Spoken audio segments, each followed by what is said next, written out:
It should not surprise you at all that any conversation focusing on the arts in Hamilton County certainly is going to require a visit to the Tivoli Theater, the jewel of the South, after all.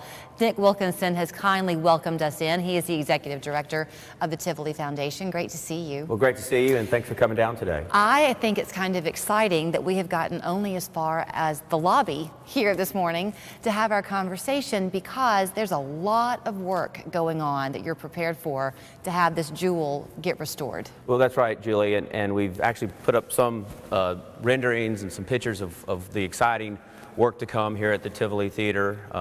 The Tivoli Theater, as you mentioned, is the jewel of the South. It's one of the finest buildings of its type, theaters in the country. One of the first to ever have air conditioning.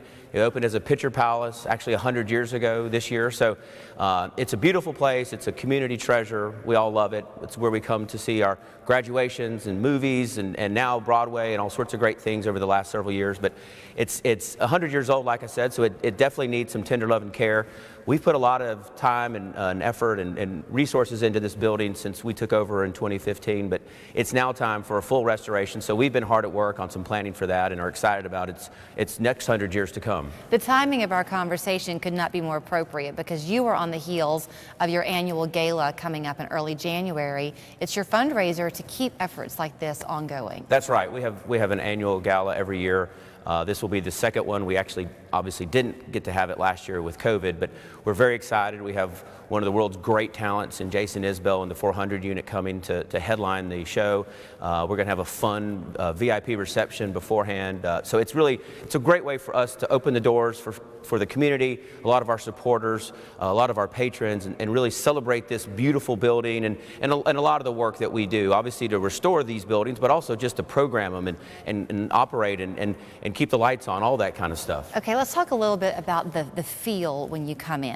I don't care what age person you are, when you walk through those doors and the echo hits you first. If you're lucky enough to come in when there's a crowd in the lobby, it just makes you so excited to see what you're going to be wowed by on that stage.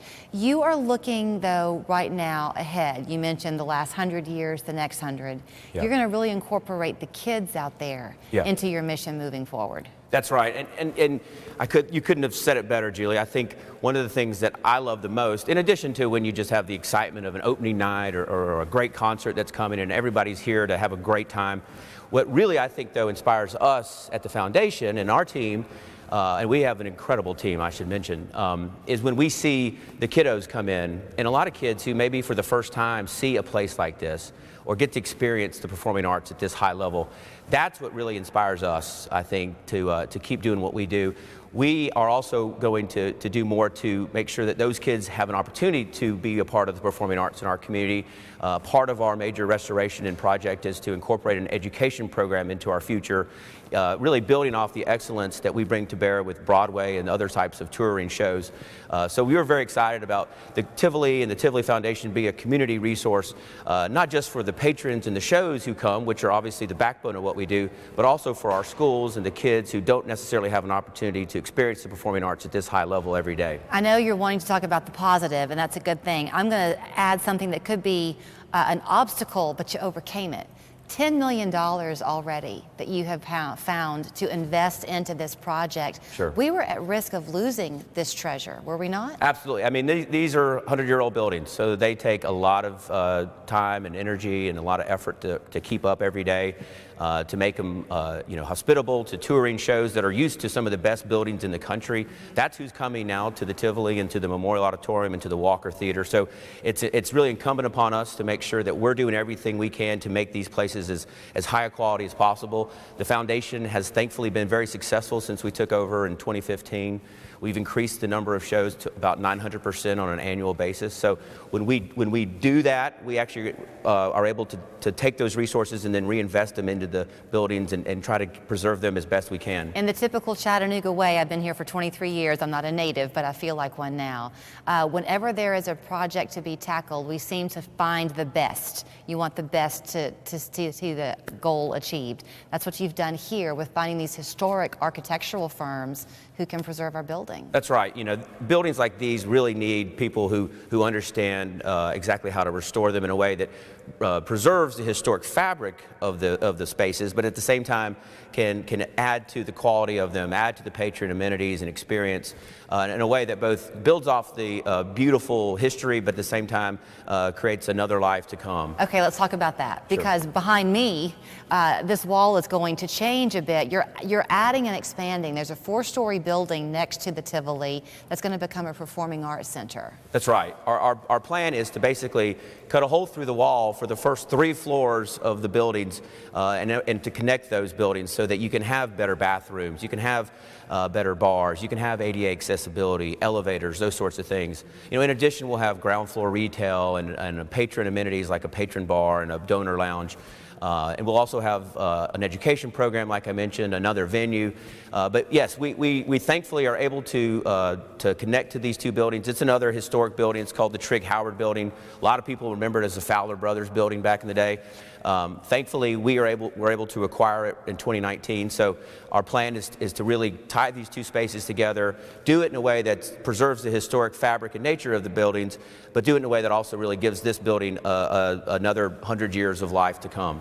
We're going to be talking at some point in our journey in Hamilton County about Bessie Smith. And if you know her story at all, you know that she was in no way a child of privilege.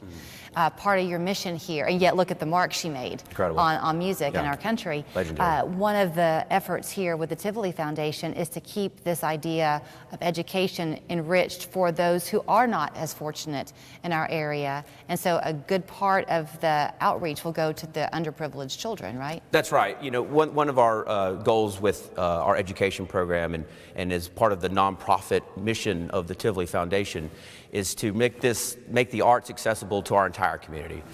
We firmly believe at the foundation that there's a lot of untapped talent in parts of our community, and we need to make sure, and we're doing everything we can to complement the school system, to complement others that are doing that good work, and to bring in some of those kiddos to be a part of what we're doing here. So envision Broadway camps, envision theatrical direction programs, envision things where kids can really see the arts as a future career path even. I'm certain that there are Broadway legends who are living just down the street in various neighborhoods in our city that will never be developed unless we do this kind of work.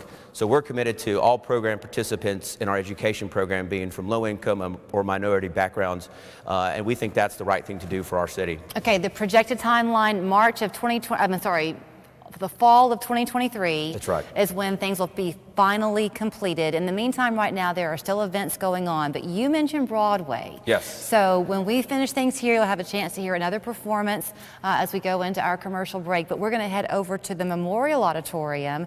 That's where the Broadway series is taking place for the time being, a beautiful venue in its own right. That's right. And get some of the history there. We'd love to show you around over there as well. Nick, thank you so much. Thank you, Julie. Hope you're enjoying the show. We're back with more after this performance by yet another one of our talented group of kids.